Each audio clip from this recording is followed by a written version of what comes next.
So I've done a lot of videos on IUL versus whole life. So I would urge you guys to, if you have any questions about the difference between that, go back and watch those videos over and over until you get it down. So we're going to go through this sheet and we'll talk about some of the differences.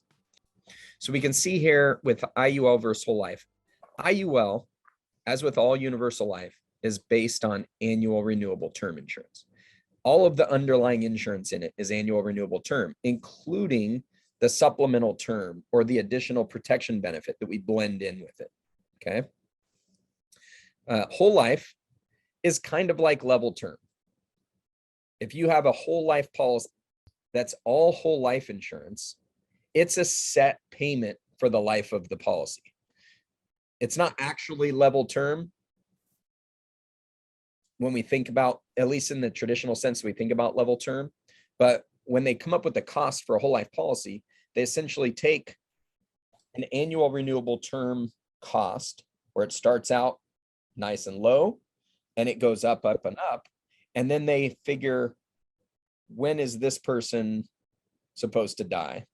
And then they add up all those costs and then they level them out. And then they reduce it a little bit to account for growth. And that's how they come up with the cost of a whole life policy. So it ends up being very expensive because you're accounting for all of the increases that are going to happen up until you actually pass away. And they're going to level that throughout the life of your policy. So that's why our whole life insurance, your basic whole life, is so expensive compared to term insurance. Well, annual renewable term, we know, starts out very inexpensive. So your IUL and your universal life policies are built on annual renewable term, which starts off very low. The cost is very low. The hope is that you're going to be putting in enough money above that cost that it has an opportunity to grow a lot before the cost of that insurance goes up. And it doesn't really start to get expensive until you get into your 70s and 80s. Okay. So that, depending on how old you are, that could be a lot of years of growth before that underlying cost of insurance gets very expensive. So we have a really good opportunity to get growth inside of an IUL before it gets expensive. And then, of course, we have the opportunity to manage those expenses by reducing the death benefit when you get older so that it never gets out of control.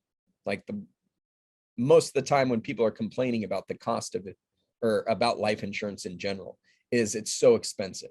And with universal life and index universal life, that cost of insurance can get so expensive it blows up the policy, right? That's always one of the main complaints. Well, with how we mitigate those expenses as we get older, we don't have to worry about that cost getting out of control. If we max fund it early on, we're putting in well over the underlying cost. It gets the opportunity to grow. And then when we stop funding the policy, we can reduce that death benefit so that the underlying costs are minimal, especially compared to how much cash we've got grown in it. Now with whole life and the type of design that we do, we blend in annual renewable term insurance with it, or some carriers will let us blend in some level term. But for the most part, we're blending in annual renewable term insurance. So that allows us to reduce the base costs to a very small amount. And then the rest of the death benefit that gets us the ability to put in a lot of money is built on the annual renewable term, which is very inexpensive when it starts out. So we're able to get a lot of good cash growth in that type of design, as opposed to having everything built on whole life, which would be very expensive. Now, back to the differences here. Lower insurance cost when young, increases substantially past age 65 and 70. With a whole life policy, we don't have to worry about those increasing costs, right? We know what those costs are going to be and our payments are static. Now, with the type of design that we do, where we blend in the annual renewable term insurance with it, the hope is that we get rid of that term insurance before we get older. We're having it around just long enough that we can stuff a whole bunch of money into that policy, and fairly soon in the policy, like after 7 to 10 or 20 years, we've replaced all of that term insurance with permanent paid up additions that don't carry any ongoing cost.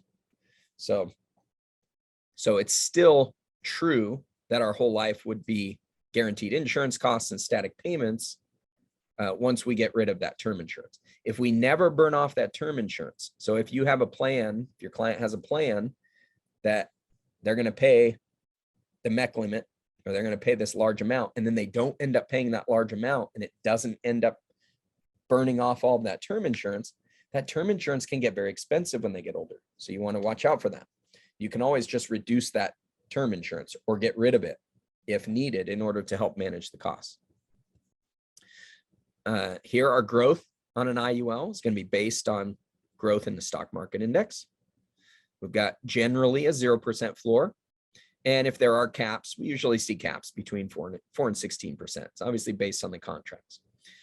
Your whole life is going to be based on dividends or the guaranteed growth, right? Growth is not guaranteed in an IUL unless you're using some of the new index options that have that guaranteed growth, or bonus options that have a guaranteed growth. So there's a floor higher than 0%.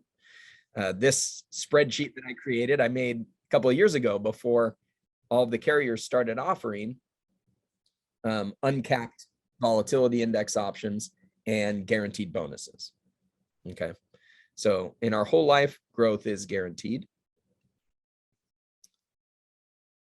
In the IUL, it does have higher growth potential than whole life. The whole life, lower growth potential than the IUL, but we do get the growth guaranteed. Low cost of insurance in the early years provides greater opportunity for cash growth. So this is our IUL. And in the whole life, higher cost of insurance. It does limit the growth opportunity within the policy. Anytime we add costs inside the policy, it's going to limit our growth opportunity. So in general, our best designs are going to minimize that cost of insurance, minimize the commission, minimize the cost of insurance. That's the key to the best policy designs. IUL is great for retirement type growth goals. Minimal risk. There is some risk to an IUL, and the risk is the index going to perform? We just don't know. There's no guarantee that it will perform in any given year, other than the guaranteed bonuses that are now offered. Okay. Some policies can work for personal banking systems, but it is more risky than whole life. So this is one of the reasons why we say the whole life is ideal for people to consider for their personal banking systems, is because of that guaranteed growth. Okay. If you have an income of $100,000 a year and you wanted to put all $100,000 into a life insurance policy, it's definitely more risky to put it into something that does not have guaranteed growth than to something with guaranteed growth. So that's a good way to think about it. Now, if you're just dealing with 1/10 of your income, well, that's like a general amount that you might normally just save, right? So it might not seem like much more risk, and it could be worth it to just use an IUL that has a slight bit more risk for that amount. But when you start thinking in terms of funneling 100% of your income into something, where it led me to was I wanted to do that inside a whole life policy, because that's where the guaranteed growth is. And really, when you're dealing with that much money and that much of a risk compared to your income, the guarantees mean a whole lot more in that scenario. Okay. So part of that is what I use to determine which policy am I going to recommend to folks. Do we recommend whole life or IUL? Well, how much of their income are they planning on funneling through it? How much of their extra cash flow are they willing to commit to the type of design that we're putting together? If it's a very low percentage, let's say they've got $1,000 extra bucks a month and they want to do $500 a month into a policy. You could do that in either one. I mean, that's a pretty solid amount to put into something that has a little bit of risk with a lot of downside protection. And you could treat that just like a retirement. That's retirement type savings. So I'd be fine in either type of policy. I'd be fine recommending either type of policy in that scenario. With an IUL, you are not an owner of the company. There's no dividends that get paid to you as an IUL owner. With whole life, you are a partial owner of the company and dividends get paid. Now, this is true of a mutual company. Okay. With a mutual company, as a whole life policy owner, you are part owner of that company. If it's a stock company, you just get to participate in the dividends, but the actual owners of the company are the stockholders. So there is some divided loyalties. The profitability of the company gets split between the whole life policy owners and the stockholders. So in general, that's why we prefer mutual companies when we're dealing with whole life policies. When it comes to the IULs, it doesn't matter because the growth in your policy is going to be 100% based on the return in the index. It doesn't matter if there's stockholders. It doesn't matter if there's whole life policy owners. What matters is how does the index perform? And in that case, it doesn't matter if it's a mutual company or a stock company. So it's funny because I do talk to some clients that want to talk about IULs and they mention a mutual company. And then I just educate them on, it doesn't really matter because the growth in our index is not contingent on the profitability of the company. Okay. It is to some extent, but there's no divided interests where we're going to get less because they want to pay out more to the stockholders, right? And then they also have whole life carriers to have to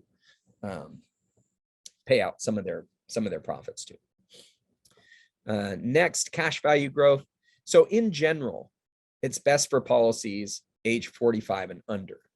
Now I put this in the IUL and I also did that in one of my videos and I kind of regret it because in actuality, I've designed an IUL for a 67-year-old that worked really good for them and they signed up for it because with the designs that we're doing for these policies, it doesn't have all the traditional costs associated with it.